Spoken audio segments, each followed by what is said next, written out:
Amici di Runner 451, benvenuti a un nuovo video qui sui nostri canali. Oggi parliamo degli errori di tecnica che si fanno maggiormente, soprattutto quelli più pericolosi.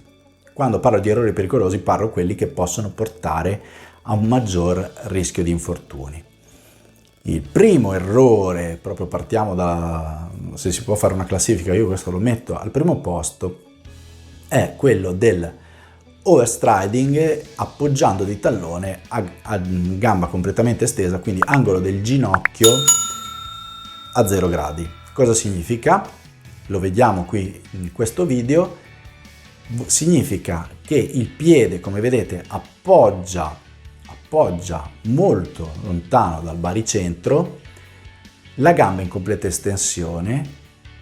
Tutto l'impatto va sul tallone ma viene subito su tutto l'arto inferiore, quindi tibiale, ginocchio, femorale, gluteo e schiena subiscono il forte impatto. Oltre ad essere una corsa tremendamente inefficiente, cioè che mi fa sprecare un sacco di energia, mi può portare a grossi infortuni. A questo punto vediamo anche l'appoggio di tallone. L'appoggio di tallone potrebbe essere fatto anche con un angolo del ginocchio maggiore di 0. Questo cosa significa? Che l'impatto sul ginocchio è inferiore, la corsa rimane abbastanza inefficiente, un po' meno di prima, ma anche questo qui è rischioso. Meno del primo e più l'angolo del ginocchio aumenta, meno c'è un rischio di infortuni, ma rimane una corsa inefficiente. Rispetto a cosa? Rispetto a un appoggio sotto il nostro baricentro e di atterraggio di mesopiede.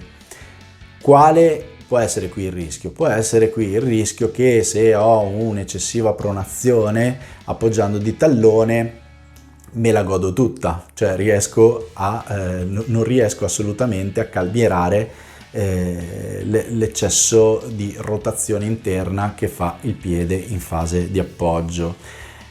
Ora attenzione, l'eccesso di pronazione non è di per sé un problema, può esserlo se non allenato, nel senso che si può ridurre un po' migliorando la forza o se non corretto con l'utilizzo di calzature corrette, perché può portare a delle infiammazioni ad esempio a livello tibiale oppure tendini, o parliamo del ginocchio interno, la famosa zampa d'oca, a volte anche la bandelletta dall'altra parte.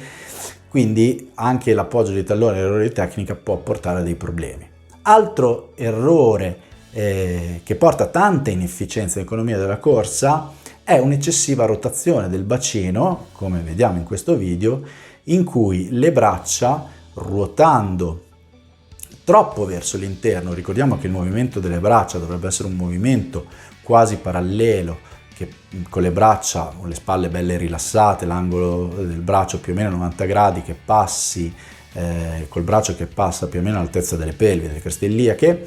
Ok, se io, come fanno in tanti, tendo invece a muovere il braccio verso l'interno e soprattutto supero la linea sagittale, questo mi porta a un'eccessiva rotazione del busto, che oltre anche in questo caso a portare una grossa inefficienza, nel senso che utilizzo dell'energia che non dovrei utilizzare e fare anche un po' più di strada, perché rispetto al piano orizzontale faccio un leggero zigzag, ok, andando avanti, però questa cosa qui potrebbe portare anche a dei problemi, a volte a livello di anca, a livello di schiena, a volte non ci si spiega come mai, ma proprio queste rotazioni eccessive potrebbero farmi cadere in infortuni.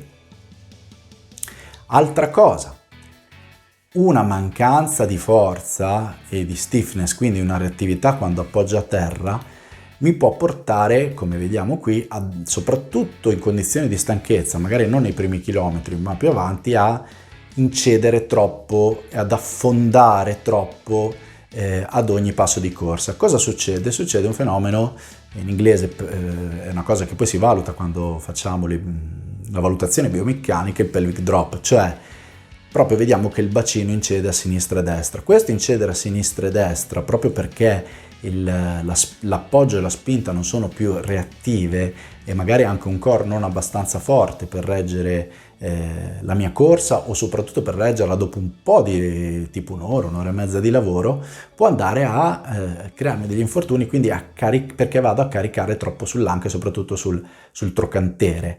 Quindi infiammazioni quando vi viene male sul bacino laterale, e ci può essere un'infiammazione, andate al fisioterapista e dice ops, ti si è infiammato il trochantere, una delle cause può essere questa qui. Un altro errore che si commette spesso è quello di tenere la testa molto in basso, può portare a infortuni.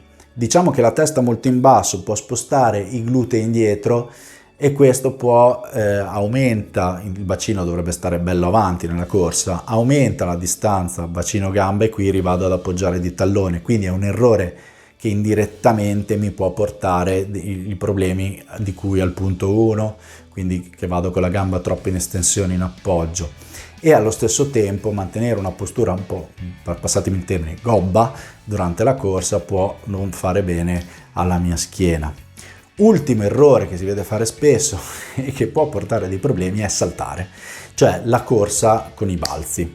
Oltre a essere inefficiente dal punto di vista proprio di economia di corsa, perché vado a creare un'oscillazione verticale molto alta, quindi faccio più strada, perché la forza che creo invece di andare sulla direttrice orizzontale mi va sulla direttrice verticale come due vettori, quindi la spreco in alto, ma proprio perché poi l'aumento dell'impatto sulle mie articolazioni è maggiore, perché cado da più in alto fondamentalmente. Se cado da più in alto ovviamente subisco un impatto maggiore, quindi qui la corsa rimbalzina andrebbe un po' ridotta, come magari proprio lavorando sulla postura un po' più in avanti e su una falcata che accarezza più il terreno invece che spingere, ma anche aumentare un pochino, se è valutabile nel caso per caso, la frequenza di passi al minuto, la cadenza di corsa, proprio per ridurre l'oscillazione verticale. Questi sono alcuni degli errori compiuti di più quando corriamo e che possono portarci a infortuni. Non sono gli unici, non è detto che correndo così uno si faccia male, ma è probabile, e quindi attenzione, magari fatevi osservare, fate una valutazione, una videoanalisi, valutazione biomeccanica, contattatemi per poterla fare, e intanto buone corse a tutti, ci vediamo al prossimo video, ciao!